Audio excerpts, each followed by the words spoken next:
Okay, looks like we're ready to go. Okay.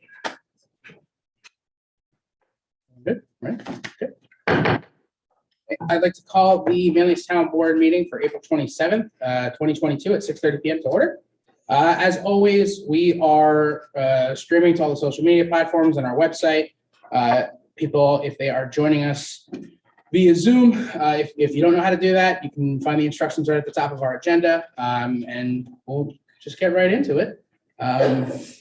Councilor Waters, would you like to lead us in the Pledge of Allegiance? Sure. Feel free to join me. I'm prepared. As soon as you go, I'll go. I pledge allegiance to the flag of the United States of America and to the republic for which it stands, one nation, under God, indivisible, with liberty and justice for all.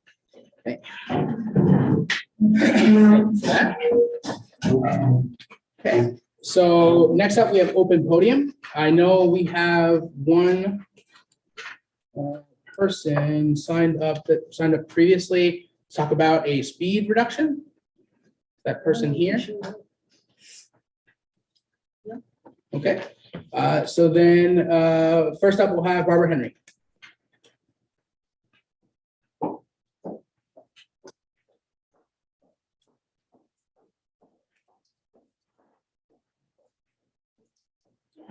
Jen.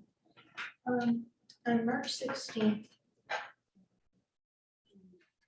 Post Standard, Elizabeth Duran interviewed you, and you made this statement that solar companies frequently work with residents to plant trees or create other screening.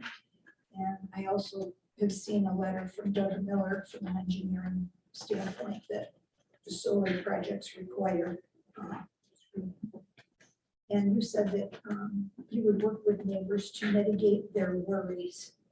So in recent weeks, we have been receiving small amounts of glare from the DeWitt solar array. So bright that you have to look away. So I was wondering what you've done so far to help the residents on Averill Drive, which is south of the Bowman Road project. Yeah, so as of yet, we haven't done anything other than plan, but we actually just got a letter today about joining a district-wide or county-wide grant for the ash borer trees. So we've got some stuff happening there. We've got the tree commission looking into everything we can do there. I know last time I spoke with Abundant, we did look at the piece of property that you guys have to the north of the homes and stuff. So we're talking about options, and I actually just spoke with David Zuber, who I believe he's on the north side of the site. Yeah. We haven't heard a word. Okay, yeah, so we are going to be having a workshop that happens before our meeting. We're actually going to have one in May where we kind of explain what that process looks like. But in June, we're going to have Abundant here. We're actually going to ask everybody for the questions and, kind of just get us to a point where we can gather all those questions again. And when we meet with Abundant, kind of go through and answer a lot of the concerns, about piercing the cap, drainage issues and stuff like that. And then we're going to be able to start having that conversation about what we can do about screening. I know Abundant is coming to the table to do some screening on a per site basis for residents. And like I said, we were going to have some plans for the tree commission. You said you were getting some pretty serious glare from the DeWitt panels. Yeah, it's not even full summer yet. Yeah. And one of my neighbors took a photo of it. I couldn't even look out toward DeWitt out of my back windows. Okay. It was that bright. Yeah. But so I imagine the Bowman Road's going to be 10 times worse than that. Yeah. Now you said June, we have a public meeting. Will we get a mailer on that? So we will be publicizing as much as we can. I don't know necessarily about a mailer, but one thing I did discuss was sometime in May, some of the counselors going out with some of the community members to go door to door, let people know about the meeting, get people to be aware that it's happening, put out flyers and things like that so that we can have some conversation, but also just make sure people are informed. Let them know that we're looking for questions and we're looking for concerns. We're looking at as many photos as we can get, all that type of stuff. So that when we have that meeting in June, we've got as much information as possible and we know we can have the residents there engaged during that process.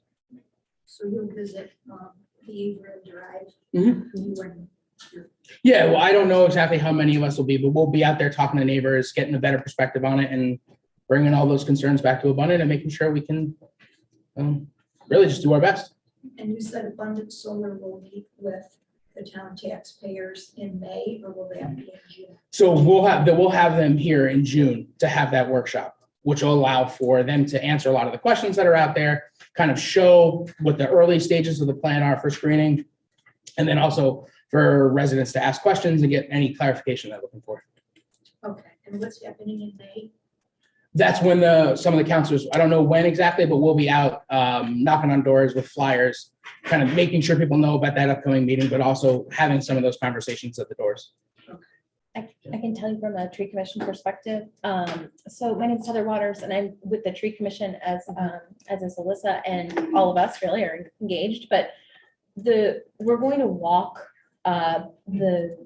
the easement and the border of the landfill also with our consulting arborist to look at the trees, kind of just do a quick check on the emerald ash borer there, because that's sort of a given that that's going to get replaced, but we can look beyond because we need to prepare for our budget for the coming year. So we're making sure to do that before mid-May so that we have some context for what we're planning on, and that's not including anything that Abundant would be presenting. So Even if they paid for trees to the south, the growing period is so expensive. Mhm.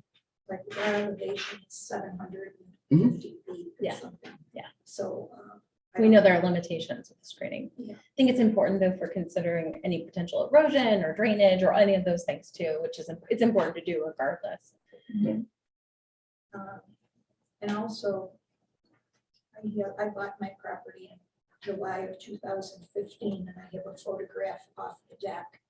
And there was a lot more trees there than there are in 2022. Yeah.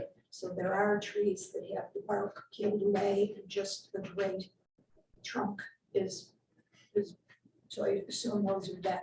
I mean, they are dead because they Yeah. didn't flower or leaf. Mhm. Okay, then, thank you. Thank you very much. Thank Okay, we have, looks like one attendee in Zoom. If you are here for open podium, please let us know by raising your hand. Do we have anyone else in the room who's here for open podium? Yes. Come on up. Hi, everyone. My name is Paul Bernio. I'm the VFW commander of town of Manlius. I recently tried to find our charter, and I met with Allison, and they were trying to find it, and they couldn't. So she asked me to come here to speak to the town of Manlius to get us back into the community and let you know what we do for the community. Great, thank you. So our VFW has been established since 1950. We've never had a building. Obviously, I'm the commander as well. We do all the parades. We do the Fabulous Parade. We do the Manlius Parade. We do the dedication for our Veterans Park up on Route 5. We also do a dedication in the town of Manlius in front of the fire department, next to the fire department. We also do, starting, because Memorial Day is very busy for us, we do the Janesville Parade. We do the Onondaga County Veterans Cemetery. We do the raising of the flag stuff there. We do the firing for the Korean Monument downtown Syracuse. We just recently, I don't know how people find my number, but I like to do a lot. So last year, the Syracuse honor flight, we started doing Centurion salutes. I don't know if you've seen us in the front paper for the Eagle Bulletin. We've done at least 20 now. These are veterans that have turned 100 plus. So we've done 20. We got another one coming up May 3rd. Also, we have a historian. We also go around to all the schools. He has artifacts and he's got about like 20 tables, stuff all the way from 1812 to present. So we do that. I love to advocate. So I put together an exemption discount for all our veterans and FM school district. There's 1,030 veterans in our FM school district. The biggest thing going on right now, I presented this to Nationals. So Nationals is sending a video crew. We have this lady, her name is Elizabeth Eaton, She was nicknamed Manlius Maggie. So she was a national pen pal to all the Vietnam wounded service members on 2 Navy ships. She was also given 2 plaques for each naval ship. And the yearbook from this guy, this commander, even autographed it. So we're gonna have 2 plaques on both sides and encased in a shadow box. It's going in our Veterans Park, and Aspinalls has donated a lilac tree. Oh, fantastic. That event will happen on May 7th at 2:00. And is she alive or she's passed? She's passed. We actually did her funeral services 2019. Okay, that's amazing. I'm also on the Onondaga County Veterans Council, and I'm the Senior Vice Commander for District 5, which I cover 39 other VFW posts ranging from Pulaski to Binghamton to Rochester. So I'm very busy, and I love to advocate for veterans and help them on their way. Absolutely. The newest thing that we started is veterans also get, it's called alternative veterans exemption. It's a 15% off our school tax. So we just started last month. One of our combat veterans met in front of the school board to bring this back up again, because it was brought back in front of them 5 years ago and they turned it down. So one of our combat veterans did all the numbers, and he looked at another school probably 2 times bigger than FM. And it was asked that all the other residents pay, it was an additional $36 per month.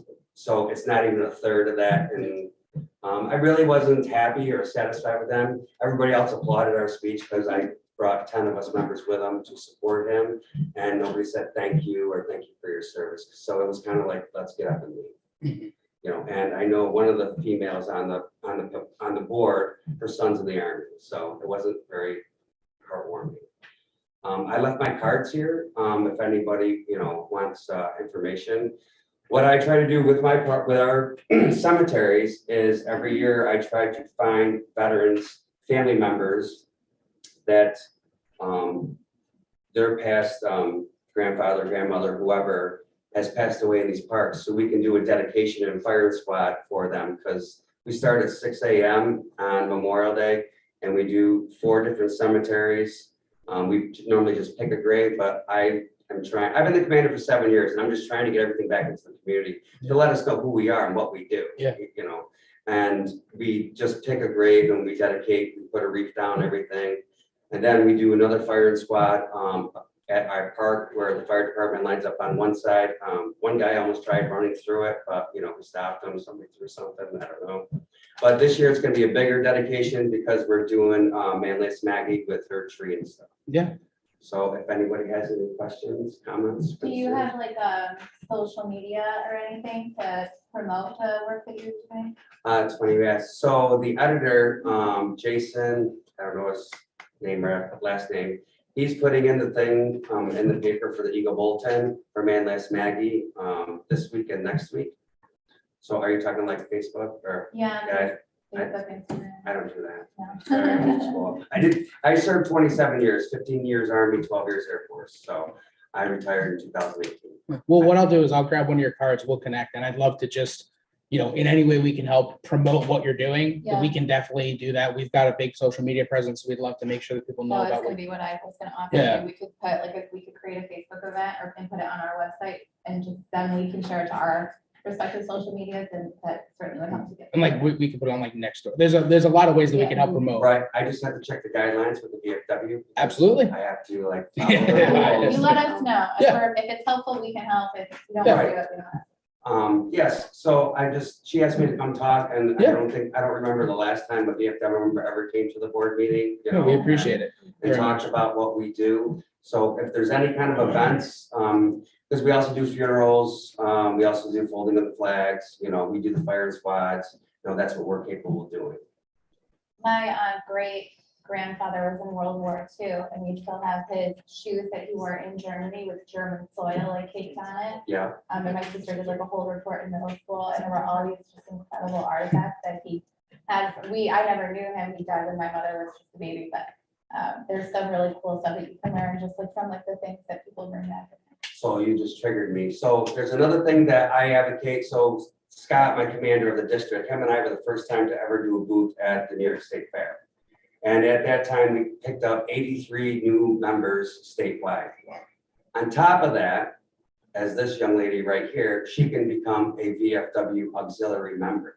So it's not the women's auxiliary anymore. So it's kind of hard not to say bad things to those people that say that. It's everyone, men and women. So you just have to have his certificate of discharge, and the youngest age is 16 and up. And I advocate a lot, and there's so much out there that a lot of people don't know. Like, we do a Voice of Democracy. The outgoing payout was 30 grand. It goes all the way to nationals.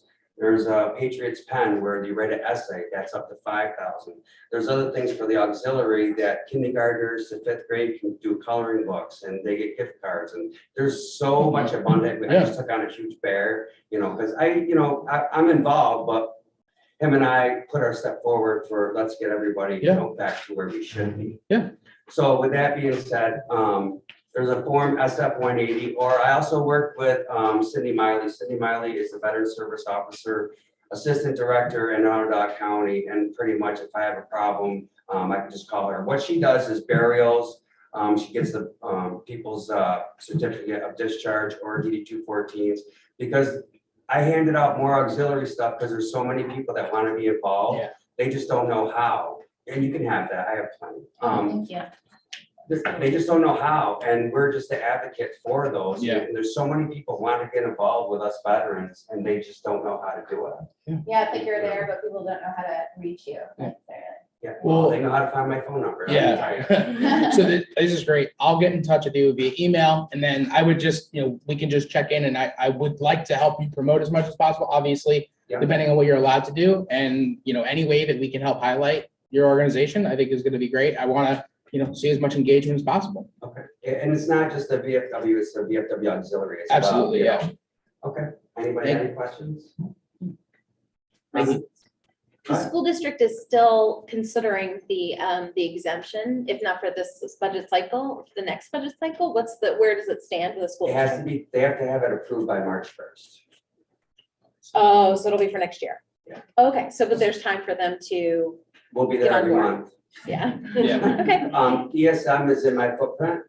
So ESM already is opted. They have to, so state knows, this is a rebuttal. Well, we need to let the counties know, and then we should talk to the state about budgeting this. And obviously she didn't understand what my fellow comrade was saying. It's the schools, the state, it was passed in the legislature in 1984. So the state knows about it. Yeah. The county knows about it. It's the schools that have to opt into it to Yeah. get that 15% discount. Okay. And then there's a niche with that. They can come back and say, well, we're only going to cap it at $100,000. And okay, whatever. I mean, But there's room there. So. they can Okay. opt in and cap if they needed to, but okay. right. That's really helpful to know. I mean, I know if you're talking about the President Mims, I know that. Her son is. Yeah, and I know she's supportive of the military, but I know Yes, it's just. we have a others- very, very active school district when it comes to managing these issues. So thank you for telling Yeah. us. No, I appreciate for. Don't throw me underneath the bus. I'm not afraid to talk, so if anybody needs anything, that's what we do. It sounds like you're a Fantastic. true advocate. Thank you. Thank you so much. and Thank you for your service. My cards are up here. Yeah. Thanks. Thanks, very much. Commissioner. Thanks. I'll send the bill. And our email addresses are on our website if you want to reach us personally. We're Okay. all pretty easy to find on the internet. Fantastic. Thank you so much. You're welcome. Anybody else for open podium? Okay, so we'll roll right into the rest of the agenda. Up first, we're going to have our assessor, Patrick Duffy, give us a brief presentation. You said you emailed me the slides? Yes. Fantastic.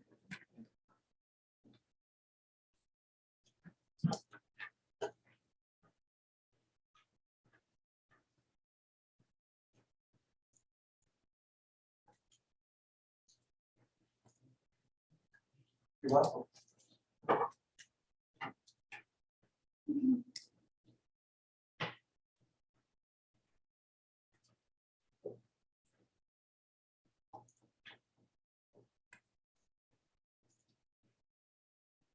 That's amazing.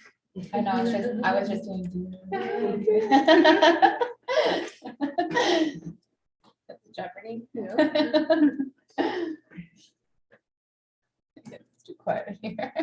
Makes me feel uncomfortable. You can talk to Sarah. Normally I'd be whispering to Sarah right now. Just looking for Nipping that the on present button. How did you get moved over? Oh. It's okay, Debbie. It's nice to have musical chairs once in a while. Elaine and I are really enjoying being next to each other, so. I miss Elaine and I'm happy to have next to It's her. bittersweet. All right, so we've got your slides up there now. Just let me know when you need to move. Any shot of you zooming in a little bit on that slide for people in the back? We can't really put any of this. Yeah.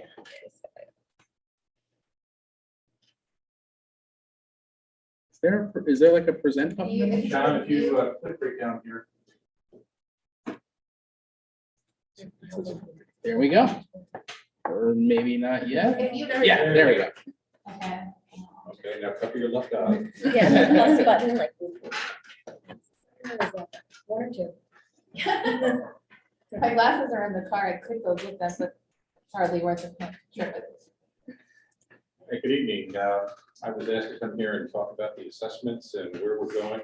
I think everyone has read in the newspaper here lately about the values going up. The values are just following the stock market here. So what I did was, this is a slide. The first slide here is just some basic statistics that we start out with in the beginning of the process of the assessment cycle. These are the numbers that I was looking at last fall. So just understand, these are not the latest and greatest numbers. Of all these numbers, I'm going to just talk about a few of them, John.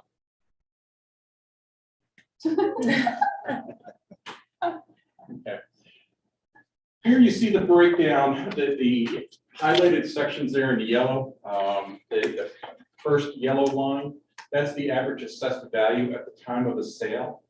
And then if you look below that, that's the average sale price. And the third line down, the third yellow line, is the percentages.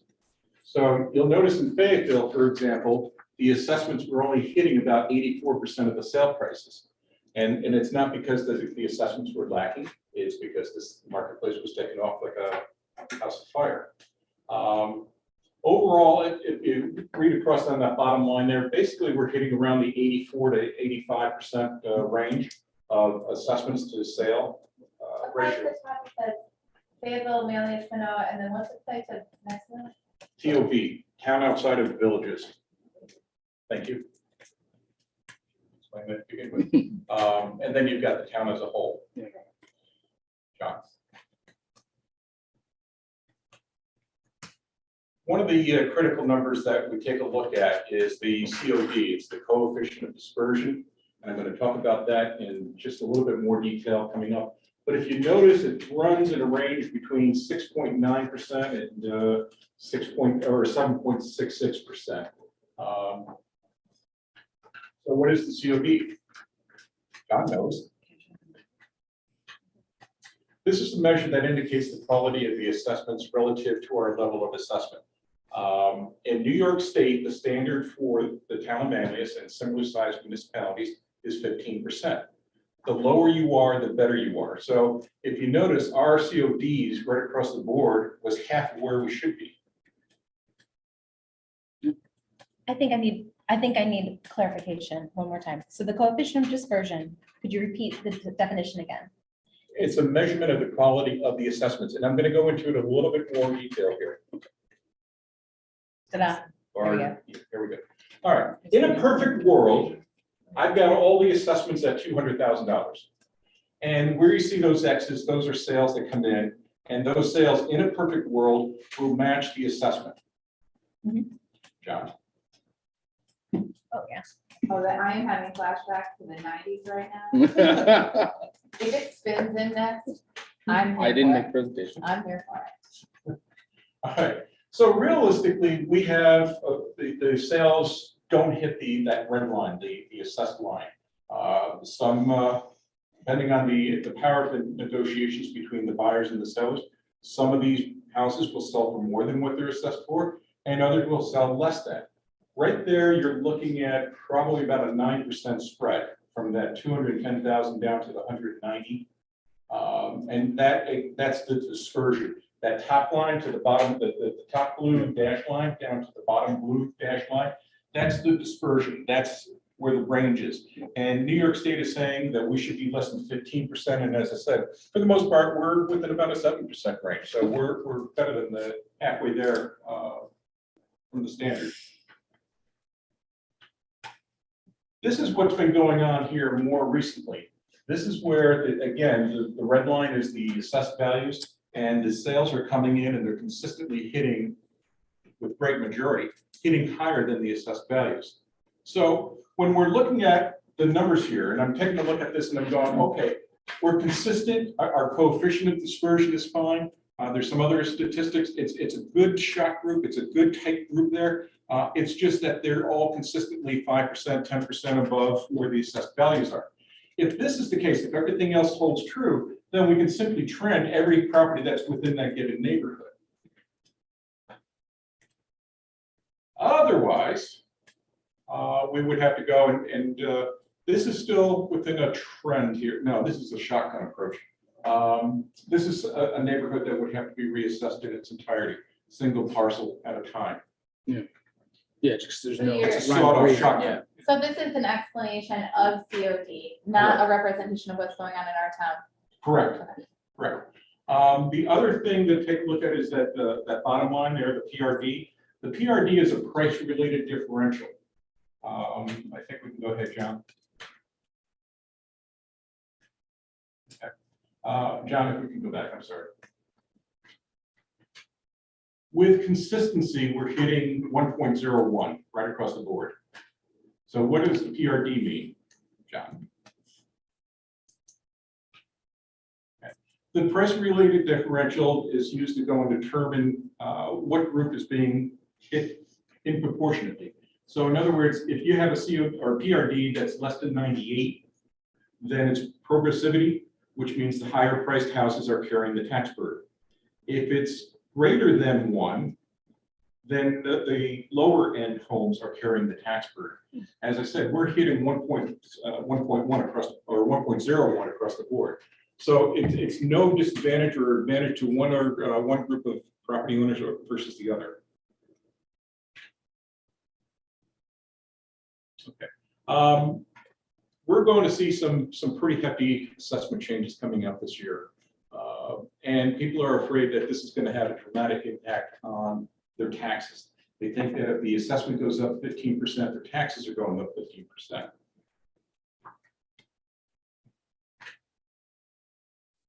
So this is just an example of the taxable assessed values. And again, we're talking the taxable value, not the overall assessed values. If the taxable assessed values stay relatively the same and the budget increases, then the tax rate will in fact increase. And that's just an example of what's going on here. Conversely, if the taxable values increase and the budget stays the same, which is going to be, well, I can't speak for the town board and where we're going with the budget. But if the budget were to stay the same as before, then the rate will actually drop. So those are just two examples of what we're looking at. I think the key thing there is understanding the difference between assessed value for the whole town, what your home is assessed at, and how that plays with the budget. Because I think that's, generally speaking, what I mean, it's confusing to most people, and this clarification really helps. Yeah, the assessed value, just for further clarification, the assessed value is nothing more than an allocation of your ownership of the budget. What percentage or what part of the overall budget are you responsible for? So obviously a $200,000 house without any exemptions is going to pay more than twice as much as a $100,000 house. Mm-hmm. But it's all part of the allocation, and And that's then what the assessments do. I think part of this presentation is to make it clear that if we see a trend of however many percent, everyone's share of the budget necessarily doesn't, if everyone's going up, your share of the budget percentage-wise remains the same or roughly the same. Correct. And it's incumbent So upon everyone's us. house goes up 15% in assessed value. then everyone pays the same as they would have, because it's not that we increased taxes by. Assuming the budget stays the same. Yes, Yes. Now, within that, there's pockets where there are houses that are going up more than the trended amount. Major additions onto a house or demolition of a house would certainly have an impact, and that's going to shift things around. Exemptions also come into play, who qualifies for an exemption and for how much. That also does some shifting around as well. So is this all basically based on home sales prices? Yes, yeah. So that does factor in appraisals then? Oh, absolutely, yeah. So my job is a spectator sport. I get to sit back and watch what the buyers and the sellers, the real estate agents, the bank appraisers, and what the mortgage underwriters all say the value of the property is. So now I take that house, that one sale that comes in, after the transaction's been finalized, I have to go and take a look at it and say, okay, what did you just pay $250,000 for? And then I dissect that. And it gets into a complicated formula here, but the long and short of it is, now I've got this house, I know what the amenities of that house are. Now, how does your house compare to the one that's sold? And one house doesn't make a market, so I also take your house and I compare it to other houses as well. And then I find out where we are, how do you sit with the properties that have sold? Quick question, Pat. Do Yes, we ma'am. do any, so you mentioned, we saw the image of the shotgun values versus the values that were consistently above the line. Are we doing parcel by parcel assessment anywhere in the town? It depends on the COD, depends on the PRDs, it depends on some other statistics. Have we, did we last year at all? I think we did 3 neighborhoods total. But everything else, again, if you look at the statistics, all of the sales were falling in line with where the assessments are, or the assessments were falling in line Right. with the sales. Given the fact that prices have shot up this past year and will do something else next year, whether it's stay the same, drop, go higher, whatever it is, but most likely come down a bit. Is there anything in the New York State, we'll talk about that. I'm gonna put a pin in that. Question for you about this idea of being on a yearly cycle with this, and someone's watching their assessment and have a sense that it shouldn't change a lot over people that want to understand maybe how an average works over a couple of years when there's a bubble in the real estate now. That's twice you're getting ahead of me. Sorry. Great. Excuse me, what's your role again? I didn't know who you were. I'm the town assessor. Okay, very good. I would pre-assume that, but I don't like that word. I'm with you. All right, so I think one of the questions that you were going toward, Heather, was what we had talked about before in correspondence in terms of why 100%. Well, if we don't do 100%, then we fall victim to the equalization rate. And the equalization rate is simply this. I come up with a value for the property, the local numbers. The state will come in and they will do an appraisal, several appraisals, and then they will go and take my numbers and divide it by their numbers, and that comes up with the equalization rate. So even if I were to do absolutely nothing right now, based on that first slide that I was showing you, and the assessment to sale ratios, the equalization rate would drop from 100 down to probably about 85 or 86%. Okay. And what happens here is that, again, we're looking at that equalization rate, and we're looking at a number that's going to be applied universally across the town. And we know that there's some neighborhoods that appreciate quicker than others. We know that there's some neighborhoods that actually depreciate as well. But you're going to take this one number based on whatever it is the state says it is, and it's going to make an adjustment for all of the properties. By doing what we're doing right now, by doing the annual reassessment, we wind up controlling the numbers. We can identify where the marketplace is better than the state can.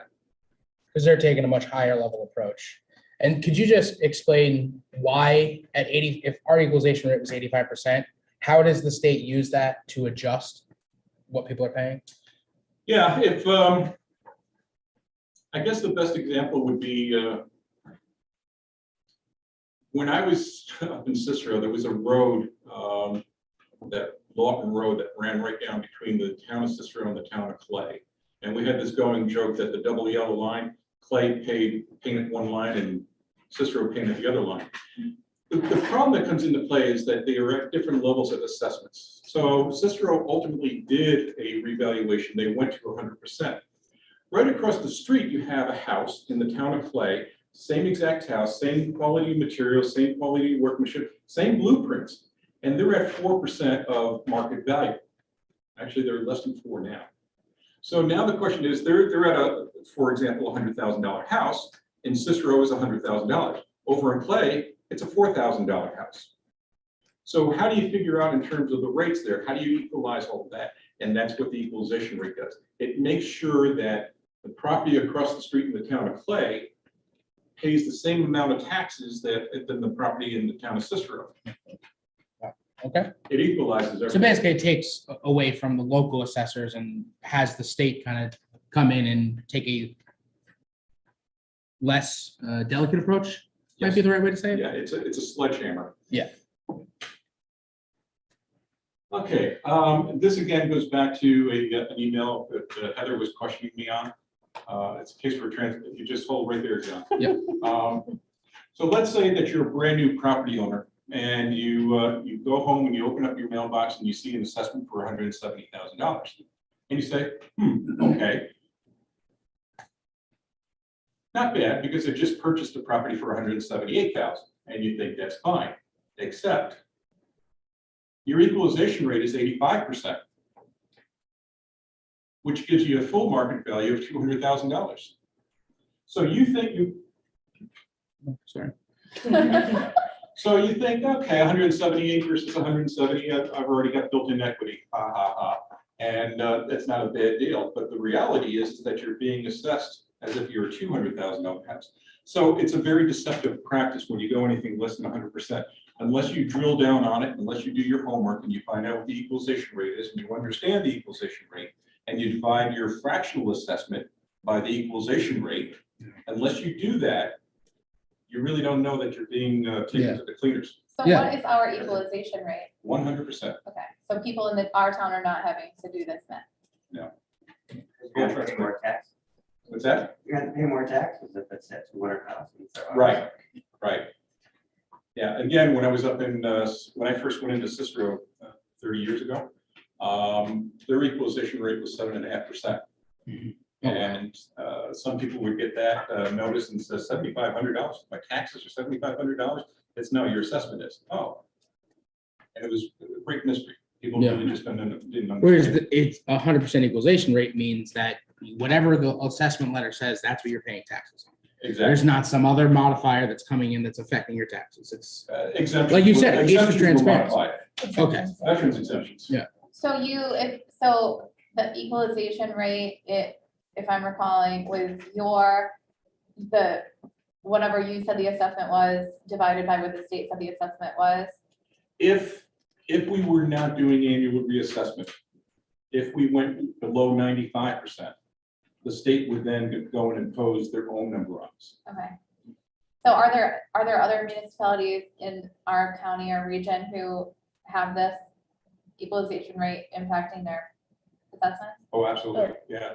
Out of the 19 towns in Onondaga County, there are 9 that are doing the actual reassessments, the annual reassessment. The rest are choosing to use the equalization rate approach. Right.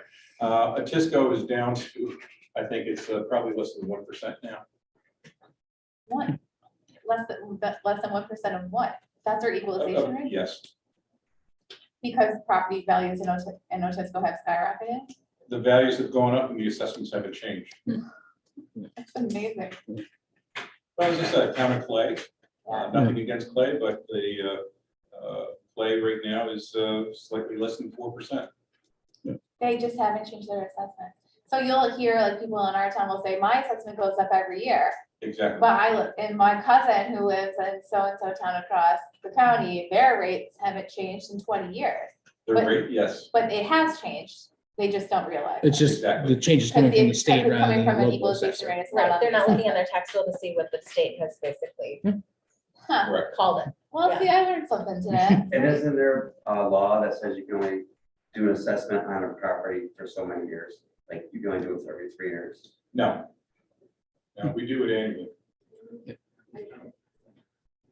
New York City has, well, there's two, I live in Madison County, that's why I'm asking. two editions of the real property tax law, and Madison County falls under the upstate versus the New York City laws, real property tax laws. New York City does have some strange laws and restrictions in terms of what they can do, how often they can do a reassessment, and what level they can change it by. Yeah. But, no. So you're gonna go to the appeals process?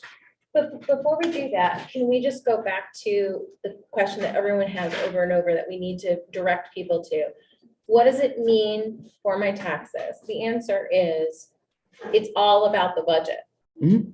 It's all about the budget. If you see the town board increasing and expanding the budget and your assessment has gone up, you're gonna pay a lot more. Well, more. More. More. So, yeah. Let's be careful what. Yeah. Well, obviously, sometimes we have to, there's, pension pay goes up. I mean, we have something to pay for, no doubt, as a Unfunded community. But if, that's why you have to watch the budget process. It is not about. the And we have assessment. budget hearings that are open to the public that you can come to and ask questions, Yeah. and no one ever comes. And so then they complain about their taxes, but no one ever comes. Also, the school taxes are just as important. So it's a large burden on the people to be able to pay attention to what's happening at the school budget process, huge part of your tax bill, what's happening at the town. And then the villages will work with the fire districts, Yeah. and their process is brought to us, but that's a third process. It is not easy for folks to follow the tax Yeah. process. We're happy to be the center for trying to get the It's about conversation educating going. folks. All roads lead to the government. Thank you. And you're absolutely right. I mean, in terms of the answer to the question, what is the new changes in the assessments? What is that going to equate to in terms of taxes? And the answer is, don't know. And this is just the first step in that overall process. Thank you. I did want to make you aware real quick of the appeals process.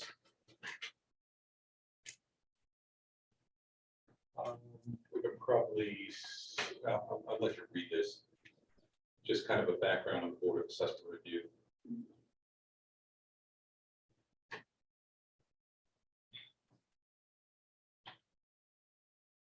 Again, I'm not going to stand here and read it to you. I think most of us are literate. When we can too, we can probably put this presentation on our website if people want to find it for themselves. Absolutely. Put it in the assessment. Yeah, that's a great idea, actually. We could put it right on the assessment page. Yes, so this is a plug for visiting our website, which is recently been relaunched. Do you often get people calling? I know people obviously call and complain about their assessments going up, but do people call with an interest in understanding the process and with questions about how you come to arrive at it? Yes. Perhaps we could do like where we invite the public to come and you could do this work, like a workshop for folks. We could put something on social media and Zoom and stuff like that too. Yeah, Yeah. I think we could do a little bit more work in educating folks. Because Take this the was burden very off you. helpful for me. People ask me all the time and I'm like, call Heather. And then you can see how much I know. But you know Up what? to that point, I'd like you and John. But I think, No, it's seriously, tomorrow, Brian Dean from Channel 9 is coming into my office. That's my way of trying to get the word out to the public. I also had talked originally to Michelle Breidenbeck at Post Standard, trying to get, generate the stories. John and I had talked about this, generate the stories to give the people a heads up so it's not sticker shock when Yeah. the changes come. Michelle passed it off to Tim Knauss, and that was the latest article that you saw in the Post Standard. I love the fact that it was able to go and point the fingers in other directions, not put the spotlight on us. And I think this slide is important for folks that are concerned about their assessment and want to weigh in on it. So we have a whole process that we go through, grievance day.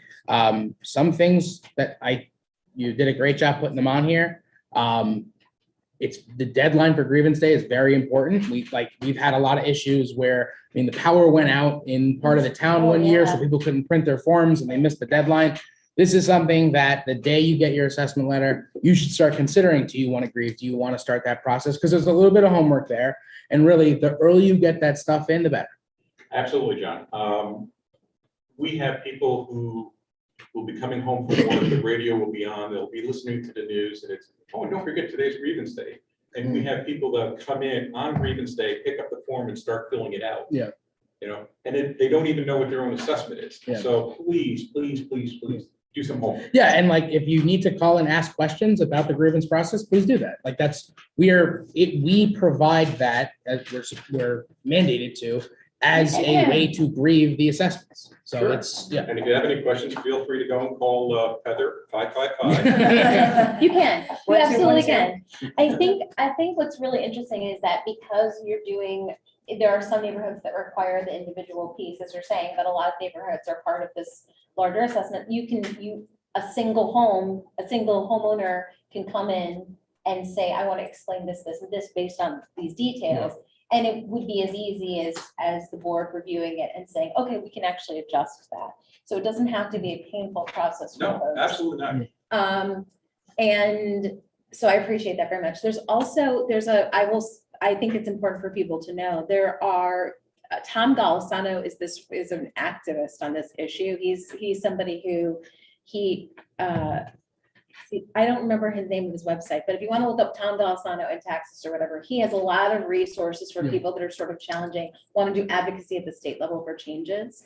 And so I put that out there because I think it's important for people to know that they will send you updates on things, so you're not alone. Because I think when you're doing this on your own, you're like, what am I doing here? So there's a resource. Yeah, and I think That's not the state. a big takeaway too is the grievance process is for grieving your assessment, not for your taxes.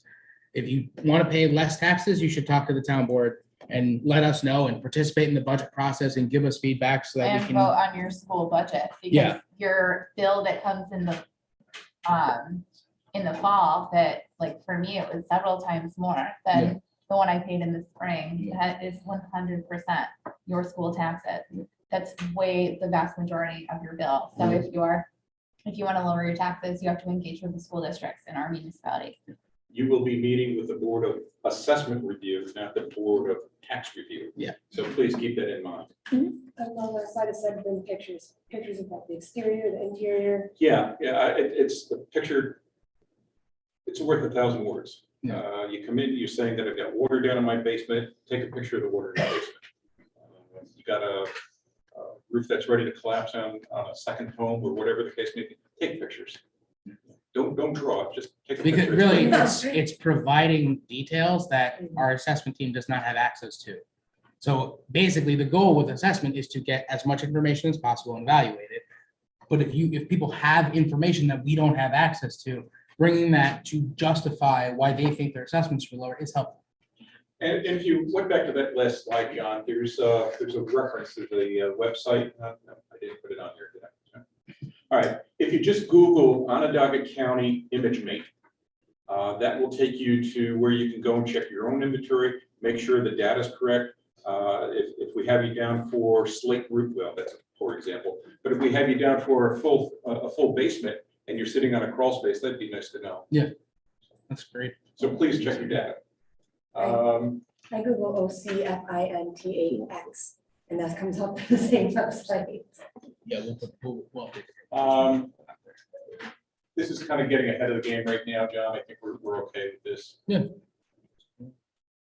Yeah, so this is more into, and this will be on the website, this is more understanding the process, it goes to Board of Assessment Reviews, and there's steps after that, so, or there can be steps after that. So I think, this is a great presentation, we'll make sure it's on the website, but this is really helpful for us. And I think helpful for the residents, so we'll have to make sure that it's, as much as possible, maybe we can clip this part of the meeting and put it out separately as a video, so that people can just get the answers that they're looking for. Can we just make sure that Councilor Bollinger doesn't have any other questions, because she's been following this too and hears from folks too. Anything you got for us, Sarah? Just unmute yourself. Good, thank you, Pat, that was very informative. Thank you. Fantastic, thank you very much. Good question. It should be out in the first week of May. We're running behind because that was after a week of COVID. So we're scrambling right now to get them out within the first 10 days of May. But the role, if you go to OnGov, hopefully within the first few days of May 1st, it'll be on the OnGov website. Fantastic. Thank you very much. I really appreciate the time. Okay, so next up, we have a zone change request. Danielle and Ryan Ewert, at 8291 East Seneca Street. You guys want to come up? Follow him. Yes.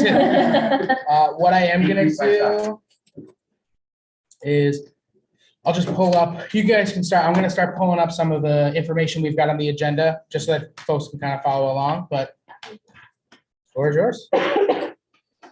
Well, there's not much to say on the floor here. We are trying to get a zone change. We are currently a R1. We're trying to get changed to an RA. Currently, I understand both our neighbors to the side of us, to the left and right, are already on that. Mhm. So we are trying to do that to essentially have a business on the property. So we've got a map of the property up there. Correct. So it's a pretty, how big is it exactly? 7.5 acres. Okay. Here, let This me is actually, currently- This is our house now. Mhm. Where we're trying to put 40 by 40 structure. yeah, I've got some pictures of that you guys had sent in.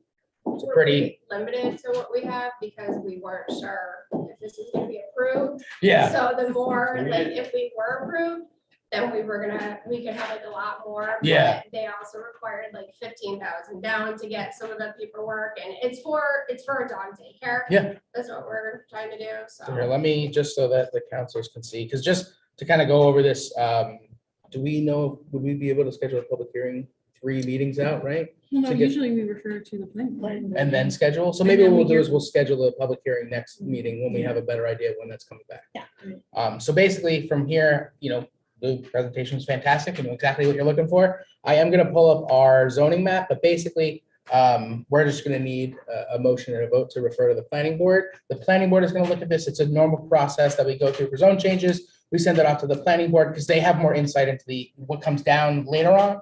And they've been very helpful in providing some feedback, and they'll make a recommendation back to us. And like I said, we'll schedule a public hearing. We'll have to send letters out to the neighbors and everything. But just in general, that's kind of the process we're at. We do the public hearing. Anyone, will be notified that they can come and let us know how they feel about it. And then really it's up to us to then determine whether or not the zone We're change. kind of familiar with it because when they did the vet next to us, letter went out. To everybody. Like everyone around us, we have a group home across the street, we have the vets on one side. Yeah, I think we're- Someone has renting properties, and then our property connects to 42 acres of forest trails, which I believe they are also zoned differently Yeah. because Yeah, I think there's. so I mean, like all Kind around. of the corners us, are, it's- so. Yeah. Okay, yeah, so I don't know if I can find the exact parcel, but you can see over here, yeah, like the RA is the blue. Yeah. Making Sorry. me dizzy. So we'll be able to take a look at that. Everyone will have some time while the planning board takes a look at it. Yeah, do you have any questions for us or anything else you'd like to let us know?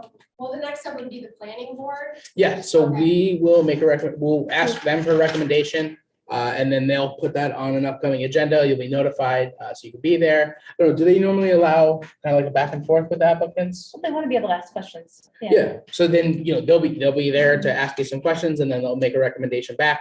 And like I said, we have a public hearing and then it's up to us to determine whether or not we go forward with the zone change. Should we have any other information with us at that point? I would say it's really as much as you can. They're gonna have a lot of questions and just do your best to answer those questions. But we completely understand the fact that, you can't, if you're not gonna get a zone change, you don't want to invest all that money because, you don't want to waste it. So, there's a lot of understanding there. And I think what you guys have laid out is a pretty straightforward thing. It doesn't look like there's gonna be any spot zoning concerns. It looks like it's gonna fit It right would in. be zoned in with what is across the street and everything else. Yeah, it'll be Okay. consistent with adjacent property. So it makes it a much easier case to move to that zone change. So. Could they touch base with Joe Lupia prior to the planning board meeting to see like if they've got everything that they need? Like, will they like? can they- Yeah, let me do this. What I'll do is once we're done here tonight, I'll get you folks in touch with Lisa Beeman, who's the secretary for the planning board, and she can kind of loop you into the whole process. That way, if you guys have any questions, she'll be fantastic. She can help make sure you know exactly what to expect in that She next can let you meeting. know what you need. So like the planning board members all have their own style. So someone might, go and want to see the might want to drive by the property. Some might want to actually come and talk with you, like when you're there, so the question you thinking about preparing is like, oh, do we take pictures of like all the businesses around us to show people, or it's right up the road, so Right. people will You can be start- familiar. Is that- Yeah, anybody think that. Yeah, I think we had talked to Lisa too. We've talked to a lot of people. There's a lot of questions, about the driveway, for instance. But we don't know. You have to talk to the county. The county has to let us know that stuff. So there's a lot of stuff we just don't, we definitely don't have answers yet. Yeah, and that's The where, planning board will be helpful. once, if we, go forward with the zone change, you'll have a lot more homework to do with the planning board, but by then, you'll at least have the zone change. You can make some more informed decisions about investments and stuff like that. Because you'll know that the property is properly zoned for what you're looking to do. So then when, say that it does get changed into zones, does that mean that it's like a kind of go ahead? So what that means is that your intent is allowed within the zone. That allows you to go through the site plan review and the building permit process through the planning board and our planning and development department. So we're sending it to the planning board so that they can review what would be the law we would change to change the zone. So they are going to review not the site plan. They're not going to be looking at that yet. They're just going to look at the zoning and say, yes, we think that this makes sense given the surrounding zones, or no, like sometimes they'll give us feedback, no, we don't. We don't think that this would be a good idea. So and then that helps us to make those decisions in terms of zone changes, because it is an act of law by the board. Like the biggest deal is to change the zone. So, so that. It'll be a little bit of a back and forth, but Yeah, then it'll be the site plan where they're like, okay, where are you gonna set this and that, how far away from the road, like that'll come. You'll be back in front of the planning board again for that, which is what comes up. So you're wondering about timings? So it was like May 9th is a meeting, is an example of the next meeting of the planning board, right? So May 9th is a meeting, the planning board. they meet 2 times a month, just like we do. So it But depends. we don't like to show up, like you guys let us know, right? Yeah, when you you're be not. on Yep, that's why I'll get you in touch with Lisa Beeman, and she'll kind of guide you through that whole process. And it'll be on the agenda, just like you were on our agenda for this evening. So Mr. Supervisor, I'd like to make a motion to refer this to the planning board for the review. I'll second. Okay, all in favor? Okay. Opposed? Carries. Thank you very much. And a lot of us are dog owners, so. it's- I'm thinking next week that's where he needs to go. Yeah. Chief Kroll, you are up next. I don't have an agenda, so, Oh, we've got first request for surplus items. yeah, so we have a number of items that I deem to be surplus. They include 28 portable radios, and we'll have mobile radios that follow this. I just don't have a great count on those, so it'll be another number to vote. And 10 electronic control devices. And once they're surplus under town law, I'm able to then sell them to other municipalities that have an interest. Yeah, absolutely. So any questions from anyone on the board? And these are these the radios that are being, because we just replaced them? Correct. So this is just the normal cycle of them. We've got new ones. These are aging out. So we put That's them on correct. reserve. They'll get full, yeah? Some may, it depends. Do you- Who has an interest? Do you deal directly with municipalities, or do we do it through an auction firm like we do with highway? It can go either way. Okay, yeah. Once it's surplus, the town law allows me to sell it if Yeah. there's an interested party. If there's no interested party, it would go to auction. Fantastic. Okay.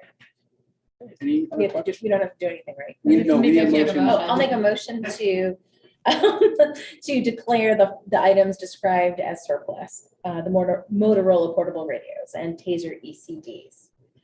I'll second. Okay, all in favor? Aye. Carries. Thank you very much.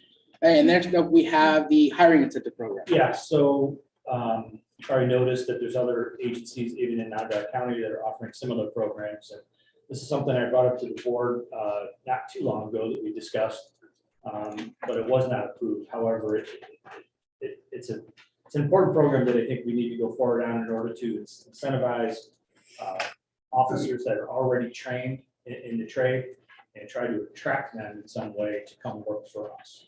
And it would include hiring incentive payout of $6,000, but it would be paid out over a period of time. First payment would be upon hiring, second payment after the probationary period, which is essentially a year and a half. And then the third installment would be Oh, so after it's 3 years of service. it's spread out fairly evenly across those 3. Correct. And again, it's just a way to incentivize officers out there that are already trained, that want to come work for us. They still have to go through the vetting process, of course. Yep. But once we determine that they're a right fit, if somebody's on the fence and they want to go to a really good police department, this hopefully would incentivize. Well, and it's good too, because it does attract officers that already have that experience, that training. So it does help us quite a bit. Yeah, this particular program would only include officers qualifying who would have at least 3 years minimum experience in the field. Yeah. And my understanding too is with your budget, you've got those spots open for officers that we don't currently have. And that's where I would imagine this would get funded from, because then once we fill the spot, we don't need to give out the incentive for that spot anymore. That's correct. That would be my recommendation, to pull those funds from the salary portion of the budget. Yeah. Move those over to the 400 section so we can be utilized as a contract over that period of time. Yeah. What does it mean? This applies to a full-time reinstatement position only. I'm not understanding that. So they had to have worked for the town and they're coming back? No, that's probably, that's my fault for the wording. It's not a reinstatement. What it is under civil service rule, instead of transferring, what we do is we have that officer resign from their position in the neighboring agency and we reinstate them. So the Okay. reinstatement is just making them a police officer again, but under our guidance. Yeah. or under Okay. our And authority. we don't use the lateral term because you want to be able to have a probation period. That's correct. Yeah, lateral folks come over laterally and there's no probationary period. And, we want to make sure they're right. You have to have that flexibility to run the department the way you need to. That was What helpful. about, yes, what about former town of Manlius police officers who have left and went to neighboring departments Yes. and then now want to come back? Is there like a time limit for? That's how a long good they can question. go for? And there is no time limit, but I would recommend that we add language with help from our town attorney that would exclude those situations. Because it costs about $55,000 to spin up a brand new police officer. And that's where we recognize the savings, because if they come to us already trained, it's only about 20 some odd thousand. So we're looking at $32,000 savings in the very first year. Yeah. So 32,000 savings compared to 2,000 is the first installment of the 6. I have a question. Go for it, Sarah. Yeah. Thank you, Chief. I have a question about the probationary period for an officer who's already trained and has experience. What goes into that site-based training or the ride along that they do with another officer on our force, and how long does that kind of run take of getting them up to speed with our force as opposed to wherever they were before? Our typical training period, we call it field training, is 12 weeks. But if we receive an officer that has a great deal of experience and they're catching on quickly, it could be shorter than 12. But we would never let anybody go unless we were certain that they were ready. Yeah. You call it intake? What do you call that period, that 12-week period? Field training? Field training, sorry. Yeah. And so there would be language in place that would prevent a town of Manlius police officer from resigning from town of Manlius, going to a neighboring police department and coming back like Correct. 10 weeks later to get this Yes, incentive. with help of the council. Yeah. So if we do a vote on this, then we would just do, pending, what would be the language Yeah, there?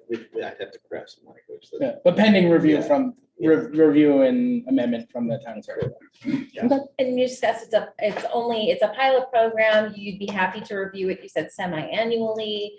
You want to make sure it's working. We talked about in the police committee meeting just beforehand about the Yeah, it's This- important to mention what you guys did. there. Yeah, so we had the police committee meeting, and so I'll let Councilor Nicholson chime in too. We tried to take some of the questions we knew the counselors had and make sure we bounced them around, understood them inside and out.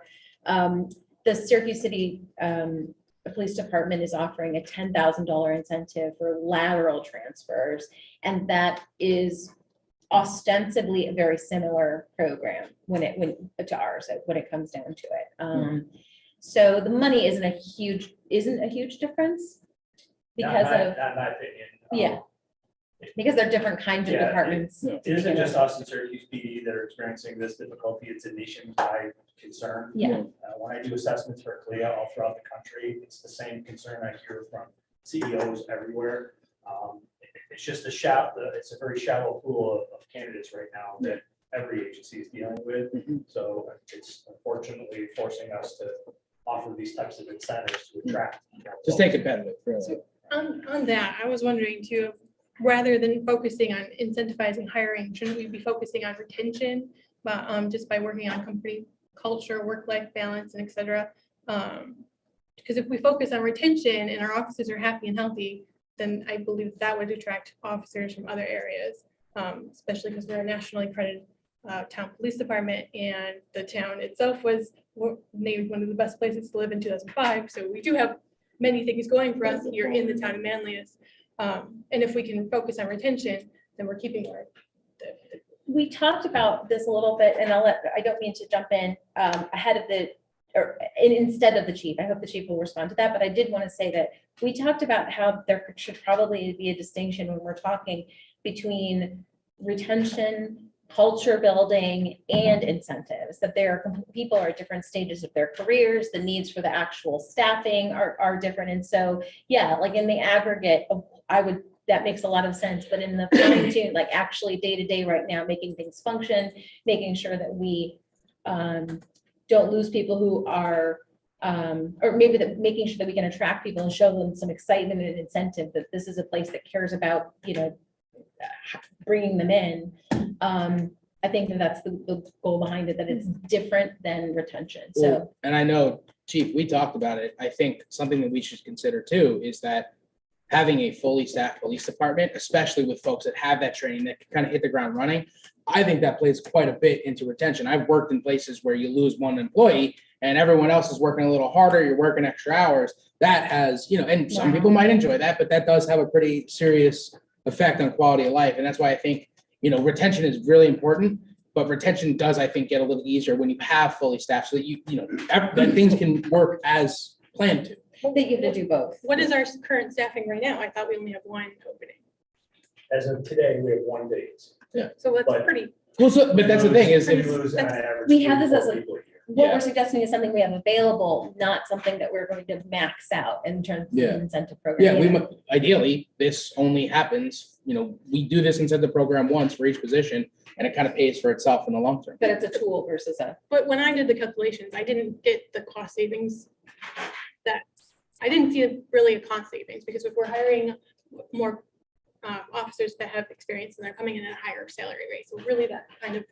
Well, it's about the upfront cost and the fact that if we bring in somebody that has that training, we don't have to train them. Whereas without this incentive program, we might not have those qualified candidates coming in who are essentially coming in with $60,000 or $55,000. And we would have to hire someone who isn't already trained and up to speed. So it gives us the ability to hire people that don't require that initial investment. And instead, we're essentially doing 6K over 3 years. But if we do 6K and then Syracuse is doing 10K and then another department is doing this K, we're just competing with each other. those two are so different. I mean, And- I don't think that yes, it's the same pool, but I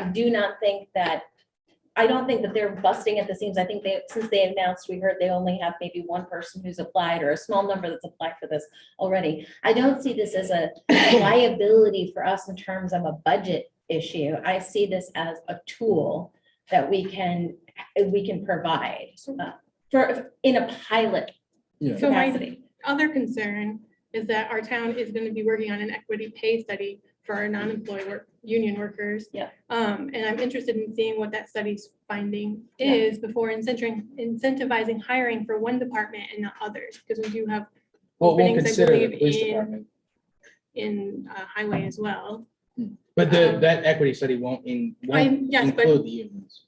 I think Elaine's making a good point that the results of that study would help us to see staffing across the town, not including the union employees of the police department, but maybe an incentivization structure for hiring is something we could consider more broadly, and that applying this to just one department. I agree, just not in spite of this program. I think we should be looking at all those things, period. But I don't think we should hold off on this potential tool because we need to do Well, that work and too. the nice thing about this too is we put it in effect, we start promoting it, and then if it works, we get qualified applicants that get to fill the spot, and it doesn't end up costing us that much money. It's just the 6K, and that might actually provide us more information later on if there isn't we do need an incentive program for hiring other non-union employees, then this would be kind of a study into that to see if it works. So if we are looking to do this, then I still think as presented, it currently needs, we need to add more detail to who would qualify, that you could only get this one time.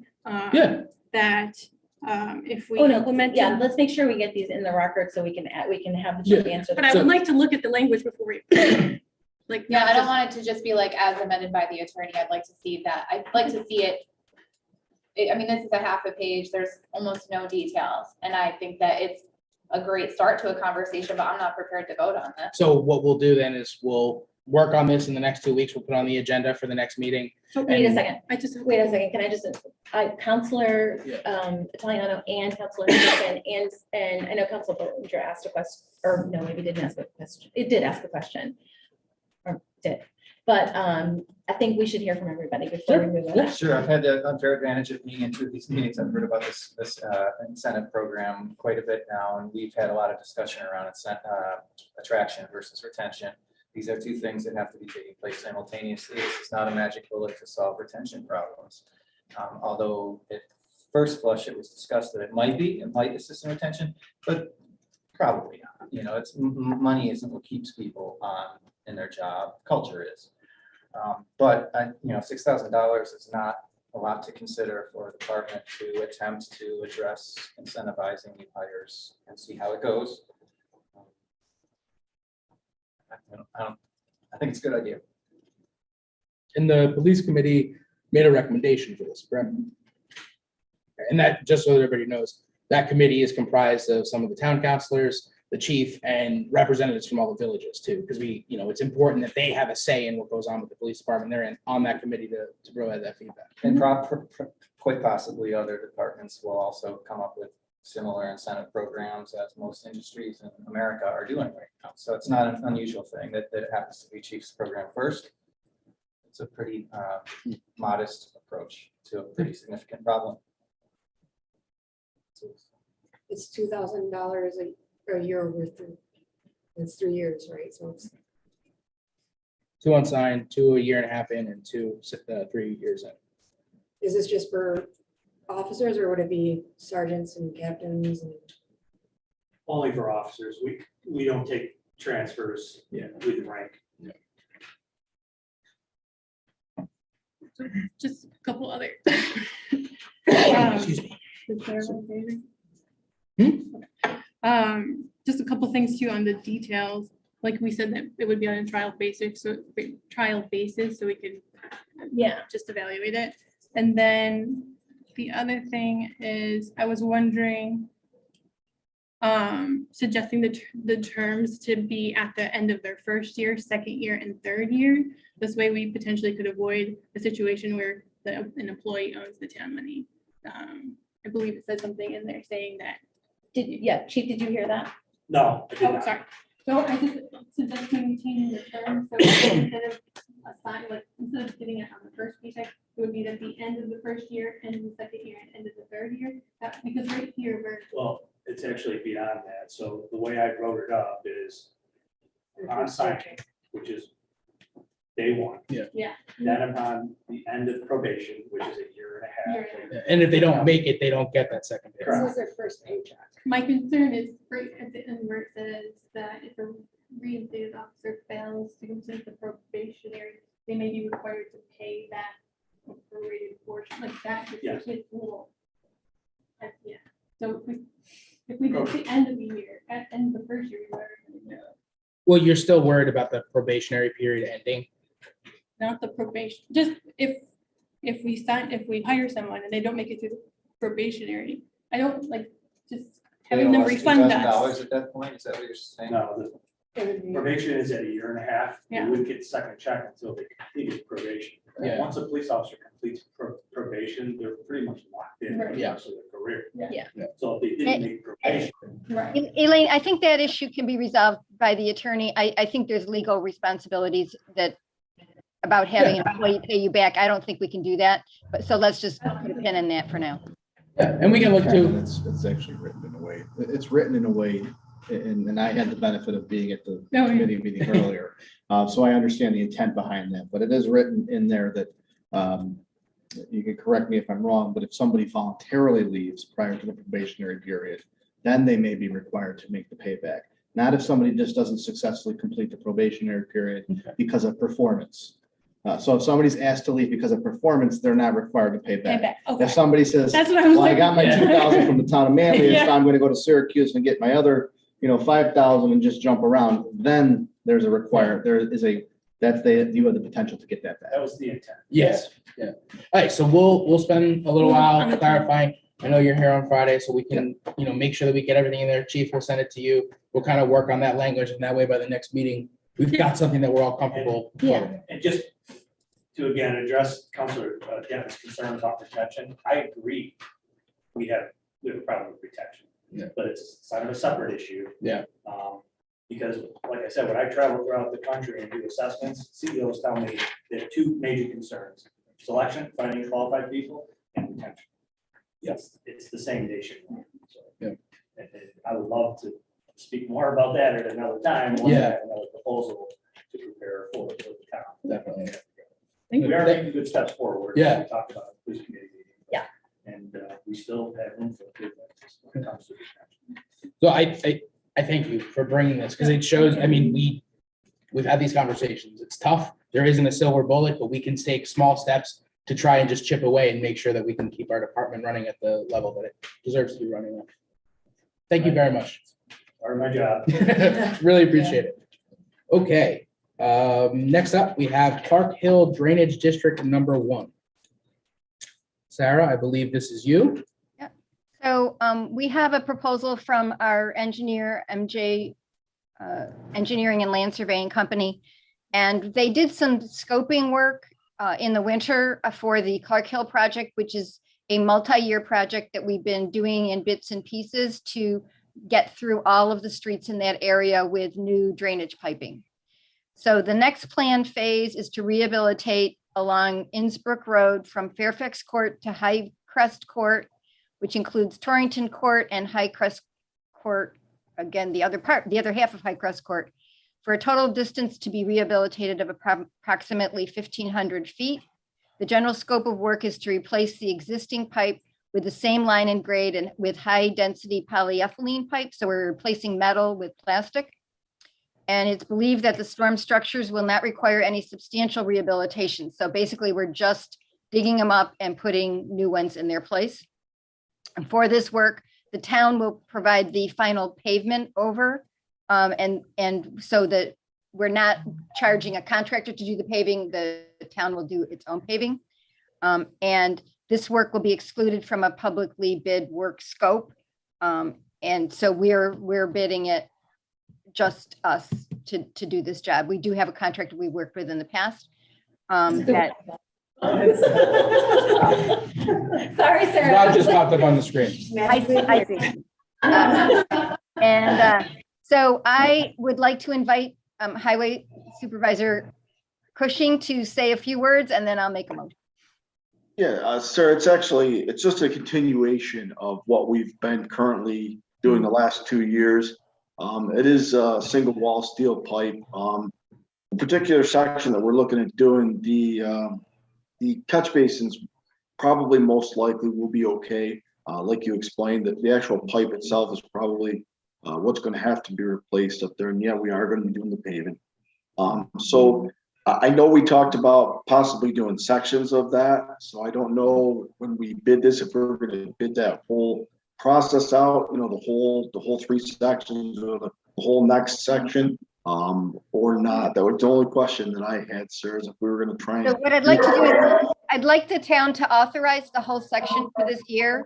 Okay. And then we can, once we talk with the contractors about their availability, maybe we'll do 2 out of the 3 or whatever. But I wanted to have authorization to move forward on the whole thing in case we got a good deal. Yep, makes sense to me. Other than that, you're right straight on. Okay, so I'd like to make a motion. Go ahead, John.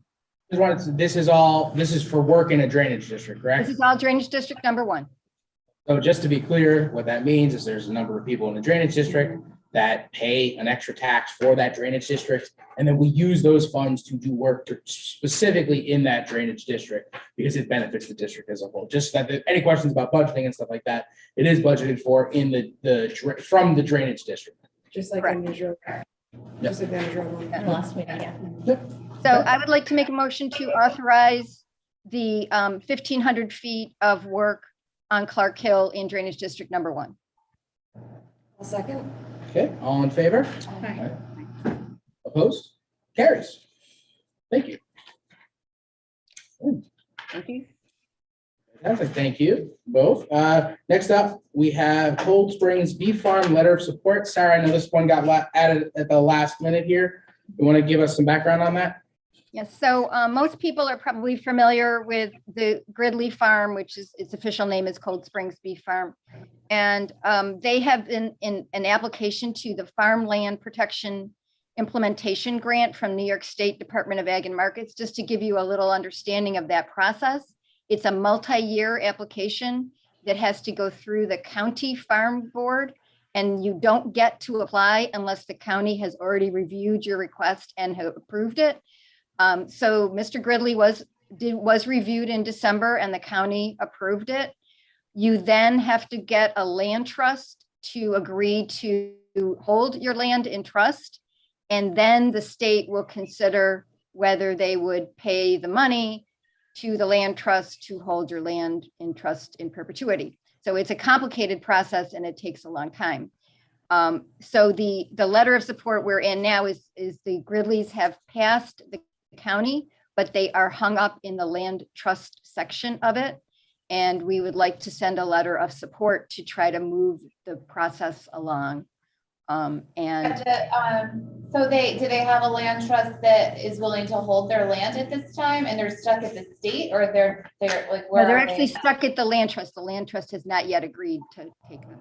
What land trust are they pursuing? New York State Agricultural Land Trust. Okay. So is the purpose of this is to protect the land, or? It protects the land from development in perpetuity. Yeah, I think the general idea is obviously if you have agricultural land that you're using and developers come through and there's a lot of competitive offers, this is the state's way of incentivizing you to keep that farm in the family and, to keep it being productive as agricultural land rather than being developed. I totally know what this is because I think my dad mentioned this. Yeah. So it's, Sarah and I learned a little bit more about this at the Onondaga County Planning Symposium. Yeah. And essentially that, Onondaga County Planning wants to see more of this happen because it's this constant conversation of how do we preserve farmland, but also too, how do you keep a private citizen from turning down very lucrative offers? And this is one of those things that makes it so that they'll have that benefit up front, but also not have to, deal with the constant, can we build on here? We'd like to buy the land. It's also push and pull with solar. It's a way to say, Yeah. okay, we want to make sure that this isn't, If this goes solar. through, it won't be a solar farm. Right. Yeah, because it'll be protected as agriculture. So there are some other land trusts in central New York that you can hike on, and there are trails and things like that. This would not be that. This would keep it farmland, correct? Just keep it farmland. Okay. All right, I'd like to make a motion to authorize the supervisor to send a letter of support on behalf of Gridley Farms, Cold Spring, whatever. Yeah, I'll second that for this fifth generation farm. Whatever. Yeah. What's that? I'm trying to, Cold Springs Beef Farm. Yeah. Okay, great, thank you. Okay, all in favor? Aye. Opposed? Thanks, Sarah. Carries. Thank you very much for that, Sarah. So I don't know which of our esteemed colleagues is going to give us the comprehensive planning update. I don't know. Sarah's gonna look at me and say, Heather, you go, but then she's gonna be worried I'm gonna take too long, so she's making that determination right now, and I'll be quick. Okay, Will you? I will be. We just had our meeting April 19th with the steering committee.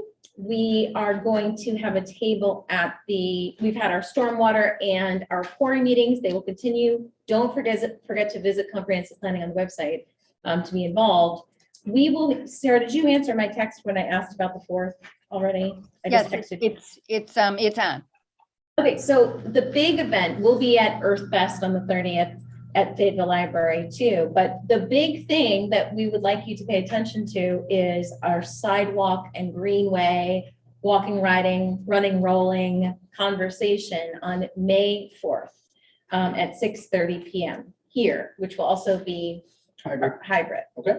And that's the time, if you've ever wanted to say anything about how we do sidewalks. For example, Kay Gallery on the steering committee, who's from the north part of the town and is on the ESM school board, said, you know, I've got neighbors that want to make sure we really are not imposing sort of a big sidewalk plan that makes everybody in one district and is expensive for all of us to maintain these. And so how we decide to do these projects, our structure is something that people should come with their ideas around and what they want. So what you want, but also how you want it done. And so we're seeking that input. Come on the 4th, send your feedback to comprehensiveplanning@townofmanlius.org. Thank you. So generally speaking, there's no kind of back and forth during the kind of the business meeting. We'd be happy to chat afterwards. Okay. All That's right, the so plan. for the next part, I'm gonna leave it to Elaine for the kind of financial parts of this. For Sustainable Manlius has been working very hard to put on Earth Fest, which is this Saturday, 10 to 2 at Fayetteville Free Library.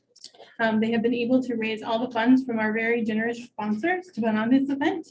And when we set up Sustainable Manlius's bank account with the town board is required to approve any expenses over 250. So even though they brought in the money, we still need to approve it.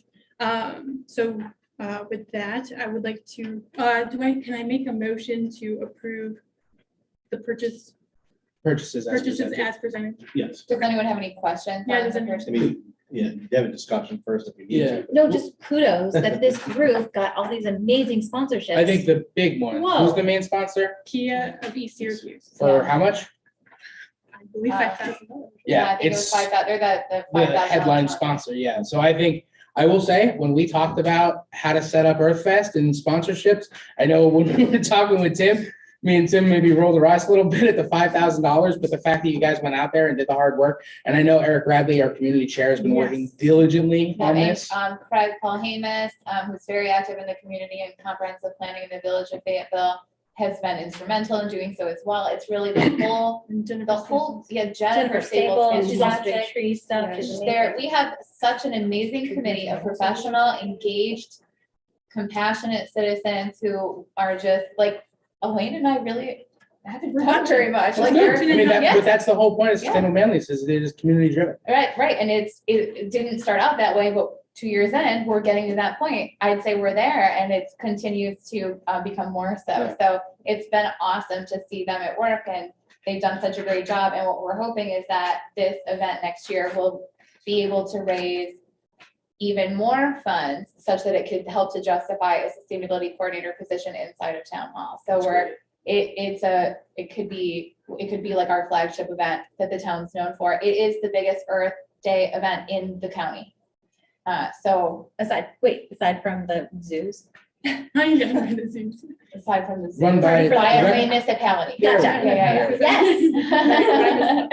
So, yeah, it's exciting, and it's this Saturday, so, everyone should What's the come from 10 to, I wasn't done yet, from 10 to 2. You can drive electric vehicles, and, there's gonna be, electric bikes and other electric technology available to test and stuff for kids. The Fayetteville Library's been a great partner as well, so Joe There- Driscoll is playing. Joe Driscoll's playing, there's gonna be a food truck, it's really gonna be great, so tell It's your quite friends an and family. upgrade from last time. Last time was a great event, but it really, Last year was amazing, during a pandemic, I had 5 webinars, I like crawled out of the month of April last year, let's not But that- brag on Earth yeah, Fest last but year. Earth Fest this year is really something special, Yeah, and we're hoping we get a nice big attendance. It's gonna be a great event. And 2, you'll be able to learn about like all the different more sustainable ways to heat your home, like Yeah, there's all electricity these to your home. table, like Heat Smart Standby will be there, there's all these organizations tabling, so we're super excited. Fantastic. So with that, I would like to make a motion to approve the Earth Fest purchases approvals as presented. And I will second. Okay. All in favor? Aye. Aye. Opposed? Carries. Thank you very much. Thank you, everybody. And thank you to our amazing Sustainable Manlius Committee. particularly our community chair, Eric Radley. You guys are doing great. All right, so next up is me. So one of the things I wanted to use this as an opportunity to talk about is the upcoming transition to automated trash service. Just for anybody that, maybe isn't aware yet, we did exit a 5-year contract with Syracuse Haulers at the end of last year. We went out to bid. We did only receive the one bid from Syracuse Haulers, but we did want to work with them to make sure that it met our needs. And one of the options on the table was moving to automated service. And so we took that option in large part because, we know it's coming. We know staffing is an issue for, waste removal. It's a tricky business. And so by moving to this, what that does mean is that the week of May 23rd, everyone who is currently signed up to the Manlius Trash District that pays their trash fee on their taxes will be receiving 2 95-gallon carts. One, I believe that's going to be black for your trash. The other one is going to be green for your recycling.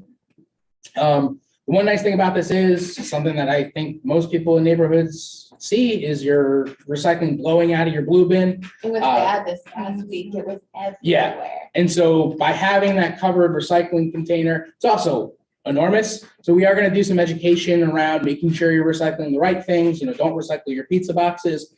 Do recycle all the other things that you can recycle. You should also not recycle any boxes that were in your freezer. None of those are recyclable. You learn more every day. There's a lot of misinformation and misunderstandings about what is and isn't. So we're going to be working with Okra to make sure people are aware of what's going on. Some of the questions we've received so far that I'm happy to answer, we did put out a little flyer that answers some of the questions. We're obviously working as we go along and we learn more about the process. I have 3 questions. One, I'm actually doing the person. I don't think I need that big a bin. Can you allow us to have smaller bins? So we are working with Syracuse Haulers to figure out exactly how folks that don't want that large bin can have a smaller bin. Don't know exactly what that's going to look like yet, but it is an option that we'll be able to get out. I did actually call Syracuse Haulers today on behalf of my HOA as it was requested because I'm on my board for them. And there will be an option for people to get a 65-gallon bin for both recycling and garbage, but not until the future after all the 95-gallon bins. And the reason there is because when I was told that there are going to be 20 tractor, full-on trucks full of bins that are unassembled, they're going to be 20 trucks are coming into the town of Manlius. They're going to stage at the highway department to build those carts. And Why then does that happen? Syracuse College is using a third-party company to basically, that we get at May 23rd. After you've had your trash picked up, those bins will be delivered. It is very important that you don't refuse those bins. That will have to lead to a fee. So that's why we're trying to get that out as much as possible. Please do not refuse those bins. If you don't receive bins, that is more than likely, it could be an issue where it's just a little oversight, but there's a good chance that you should look at your tax bill and see if you are paying your trash fees, because these are numbered. They, belong, each cart belongs to the house that's signed up for trash. And so if you don't receive one, there's a pretty good chance, check your tax bill, that maybe you just aren't signed up for trash.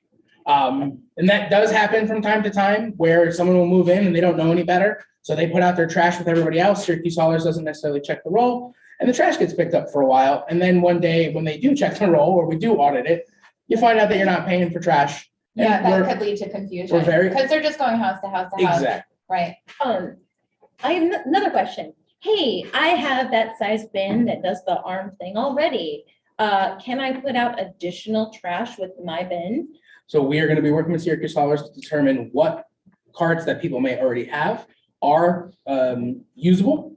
And there will be, if someone doesn't have an extra cart, but they would, right now they have, 3 or 4 of the round ones with the lids, and they do put out that amount of trash.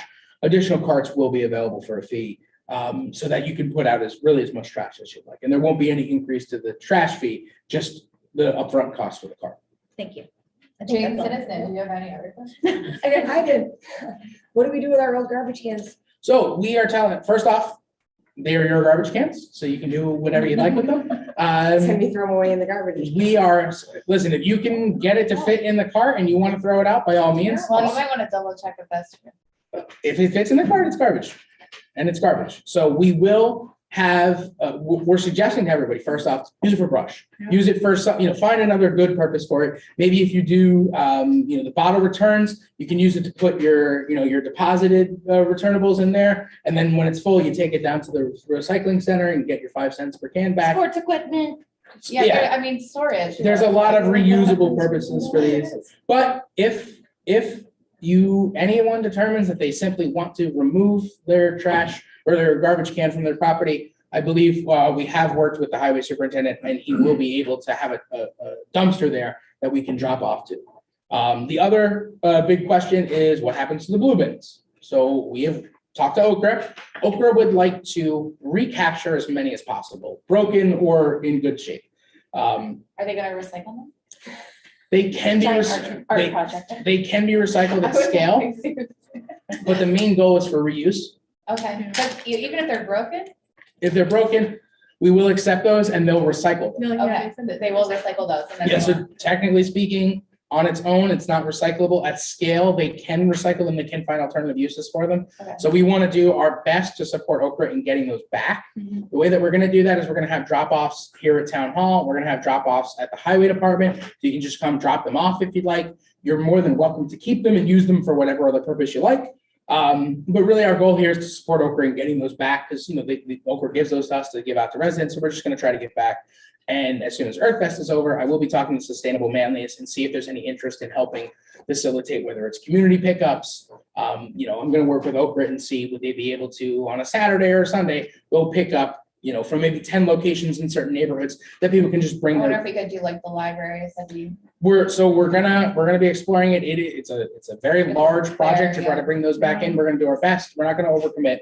But that's why we're letting people know exactly what's going on. If we haven't already emailed the mayors and the trustees and the villages with all of our FAQs and everything, can we do that? Yeah, I'll make sure I communicate to all the mayors what's going on. And then as we get a little closer, we're gonna have some FAQs that are published. But generally speaking, as this rolls out, if you have questions about service, about where do I put my bin, you didn't pick up my garbage, or any questions like that, those should be directed to Syracuse Haulers as they are our provider. We are contracted them to provide those services. If you have questions about why you're not getting totes or questions about how we administer that trash, you can call the town hall and talk with Sharon Lake, our trash and brush coordinator, who can answer those questions. So if you don't get a bin, you probably want, or you don't get a cart, you definitely want to give us a call first. Pickup will start the week of Memorial Day, so it'll be 1 day delayed. So the goal is we're going to get you the carts. You can start filling them up with garbage, and then the following week, that's when trash pickup will start with that automated service. Okay, we understand there's going to be a lot of bumps. We're here to work through that. We're here to listen and do as best as we can to make this transition as smooth as possible. But please do not hesitate to reach out to either Syracuse Haulers or the town to ask questions. And like I said, just watch all of our different channels, sign up for our town news. We'll be putting that out through email as well. Okay, any other questions about that? And we will be having a shorter version of this conversation at both, pretty much probably the next 3 meetings to explain to folks what's going on. But like I said, we're going to be doing as much outreach as we can. Well, Sustainable Manlius would be happy to put together social media posts and distribute that out, just like you said with the facts and then as we do pickups and stuff, happy to help, happy to promote. Yeah. Thank you. I have the Operation Separation jingle in my head right now for anyone who's can remember that one from Okra. And I would just say that I can see now things that would be really helpful are the great image that we have, the posters, extending that communication to a poster size thing we could put in like the CVS and the grocery stores. Okay, next up is approval of 3 sets of minutes. If anybody, is there any? I need to abstain. Yeoman's work. I was absent at one of them. So are we doing each of these individually? There Yeah. were some, but like some said council rather than counselor. Those things should be addressed, yeah. So the first one would be for the March 23rd meeting. I'll make a motion to approve the minutes from the March 23rd meeting. Second. All in favor? Aye. Aye. Opposed?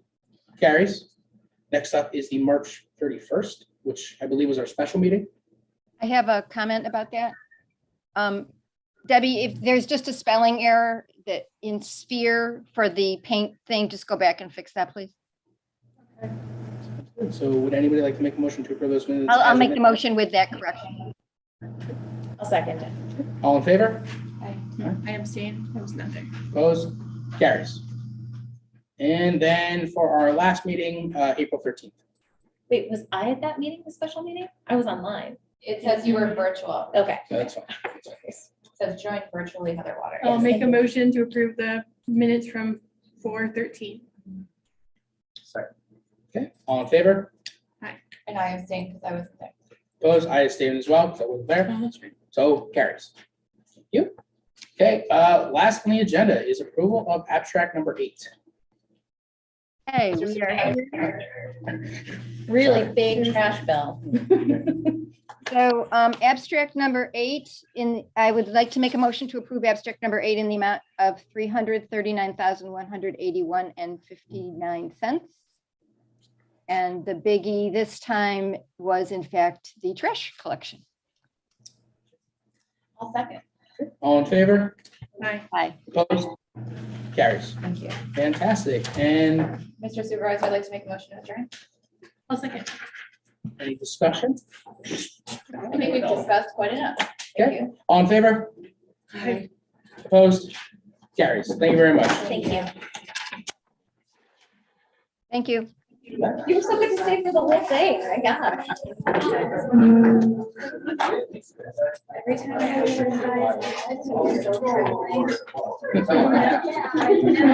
Thank you so much, Deborah. This morning, I'd like, I have long COVID so bad, it's ruining my freaking life. No. It was nice to kind of be let loose a little bit. Yeah, I'm gonna, yeah, you want to end? I was just gonna stop the broadcast.